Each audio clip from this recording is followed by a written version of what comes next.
La vitesse. Certains en ont peur, d'autres y sont accros. Lui, il vit sa vie à plus de 300 km/h et il ne veut pas s'arrêter là. Aujourd'hui, je vais vous raconter l'histoire d'un fou de la vitesse et du tuning. Une légende dans le monde de l'automobile. Voici l'histoire du légendaire Smokey Nagata.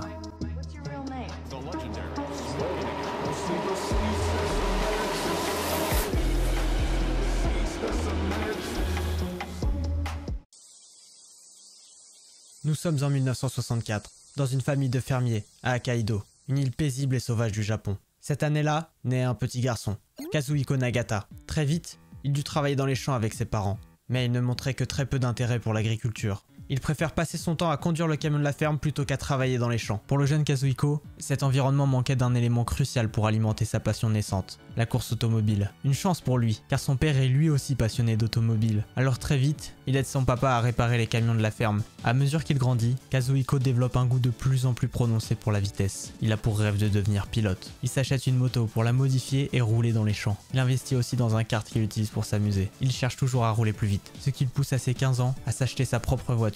Avec les économies qu'il a accumulées, il s'achète une Mitsubishi Galant GTO de 1970. Une vieille voiture toute pourrie, mais lui il s'en fout. C'est l'occasion rêvée de replonger dans un nouveau projet mécanique. Cependant, malgré ses efforts, la Galant est trop abîmée pour qu'il puisse la réparer tout seul. Heureusement pour lui, un de ses voisins travaille chez Toyota et il l'aide à finir de réparer sa voiture. Et ensemble, ils réussissent à redonner vie à la voiture. Kazuhiko est ravi d'avoir sa propre voiture. Il est tellement fier qu'il vient à l'école avec. Sauf que le problème c'est qu'il est mineur et qu'il a pas le permis. Et au lieu de se faire discret, il se gare juste à côté de ses profs. Alors il n'en fallait pas plus à l'administration pour qu'il le vire. Mais dans son malheur, une opportunité s'offra à lui. Son voisin qui l'avait aidé à réparer la voiture se sentait responsable et lui offra un poste dans son garage Toyota. À seulement 16 ans, Kazuhiko devient le plus jeune employé de chez Toyota. Ce poste était une grande opportunité pour lui, car il lui permettait d'en apprendre plus sur la mécanique et d'avoir à sa disposition des outils professionnels. Il travaille dur, bien conscient qu'il doit faire ses preuves en tant que plus jeune membre de l'équipe.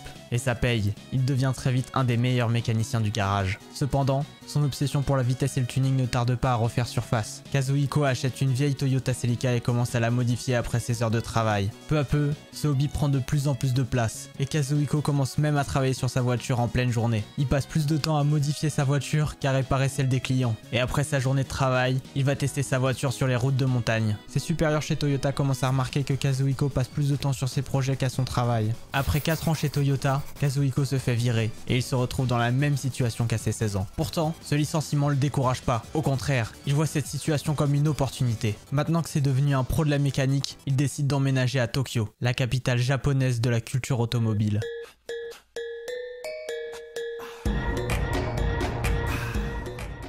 Il y va dans l'espoir de trouver un endroit où sa passion pour la vitesse et le tuning sera mieux acceptée. Un endroit où il pourra se consacrer pleinement à devenir pilote de course et un tuner renommé. Ce déménagement à Tokyo marque une nouvelle phase de sa vie, où il commence à travailler chez Trust, une entreprise de tuning renommée. Lorsque Kazuhiko commence à travailler chez Trust, il occupe un poste de base dans le département d'emballage. C'est pas du tout l'emploi rêvé pour lui, mais encore une fois, il voit ça comme une opportunité. Il cherche alors à se rapprocher du département course de l'entreprise. Il propose son aide après ses heures de travail, simplement pour apprendre et avoir plus d'expérience. Très juste, vous pouvez continuer monsieur s'il vous plaît. Les ingénieurs de Trust, voyant son enthousiasme, acceptent volontiers son aide. Mais quelques mois plus tard, il recommence à utiliser les ressources de l'entreprise pour travailler sur ses projets personnels après les heures de travail. Pour ne pas se faire virer comme chez Toyota, il essaye de se faire plus discret, mais manque de chance pour lui, il se fait repérer par ses employeurs. Mais contrairement à la dernière fois, Kazuhiko était devenu trop bon dans ce domaine. Alors l'entreprise décida de ne pas le virer, il lui proposa un compromis. Il lui permettait de travailler sur ses projets personnels à une condition, qu'il garde cela secret. Cet arrangement fut nommé Top Secret. Un an plus tard, en 1991, Kazuhiko Nagata, voulant travailler uniquement sur ses projets personnels, quitte l'entreprise Trust pour ouvrir son propre garage de tuning. Et quand il dut trouver un nom, ce fut une évidence pour lui. Il allait la nommer Top Secret. Son premier projet personnel dans son atelier fut une Skyline GTR R32. Elle avait plusieurs noms, comme Godzilla ou nommée affectueusement 650R pour ses 650 chevaux. Et oui, Kazuhiko ne fait pas dans la demi-mesure. Il a pris cette Skyline, a tout changé dessus et en a fait un vrai monstre de puissance. Avec cette voiture, il s'amusait à slalomer surnommée à travers le trafic à plus de 200 km/h. Et il la faisait participer à plusieurs courses de rue, notamment avec le Midnight Club. Mais ça, je vous en parlerai dans une autre vidéo. C'est cette voiture qui a permis à Top Secret de se faire connaître dans le monde de l'automobile et du tuning. En 1998, grâce à cette renommée, un magazine anglais du nom de Max Power prit contact avec Kazuhiko. Il voulait lui proposer de venir faire le show en Angleterre avec sa voiture. Bien sûr, il accepta, mais pour qu'encore plus de monde connaisse sa marque, il avait une idée en tête: battre un record du monde, battre le record de vitesse sur route ouverte en Angleterre. Il invita aussi le magazine Option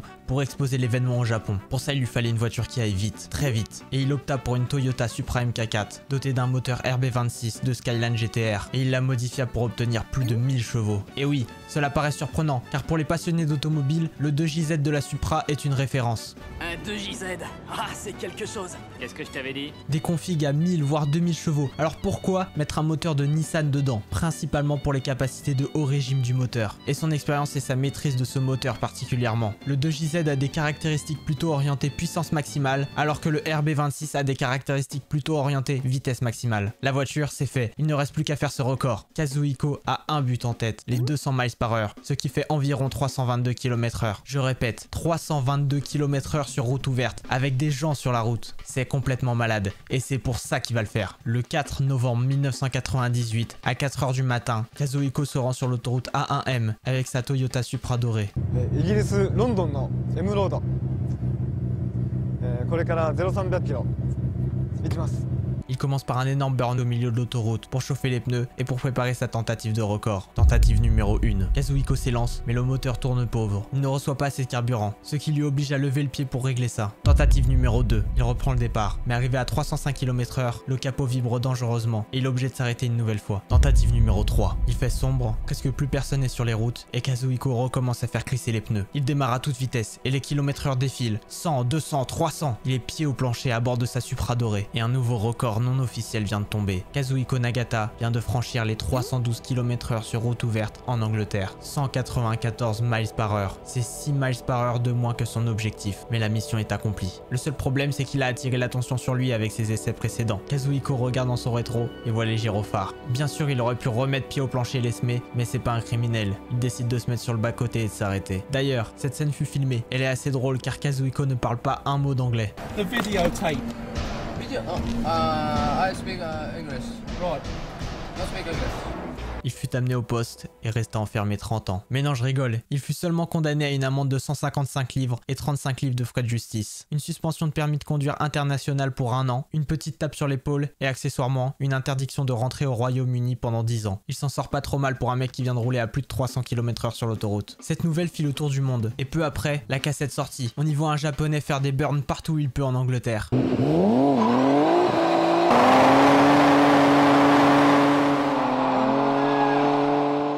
Cette pratique lui donna un surnom, le légendaire Smoky Nagata. Ce mec était devenu une légende. Tout le monde voulait acheter une de ses voitures pour rouler aussi vite que lui. Non satisfait de son échec, quand Kazuhiko rentra au Japon, il voulut construire une voiture capable de dépasser les 200 miles/h. Il prit une Nissan Skyline GTR R33 avec le moteur d'origine, le même moteur qu'il y avait dans la Supra pour l'Angleterre. Il le modifia pour en tirer 1200 chevaux, une puissance démesurée. Tout a été minutieusement pensé. Au piston forgé, en passant par le kit carrosserie jusqu'à la pression des turbos. La voiture était prête pour faire tomber le record. Mais où? Il y a un endroit au Japon. Un endroit devenu mythique grâce aux courses de rue et aux tentatives de record de vitesse. Le tunnel Aqualine. Une ligne droite de 9,6 km sous la baie de Tokyo. Un endroit de choix, car en plus de sa longue ligne droite et de sa renommée, cet endroit était privé, ce qui signifie moins de risques de poursuite judiciaire. Kazuhiko réinvita le magazine Option, les mêmes qui étaient présents avec Max Power en Angleterre. Et tout cela donna lieu à une vidéo extraordinaire du run de vitesse de Smoky Nagata dans le tunnel de l'Aqualine.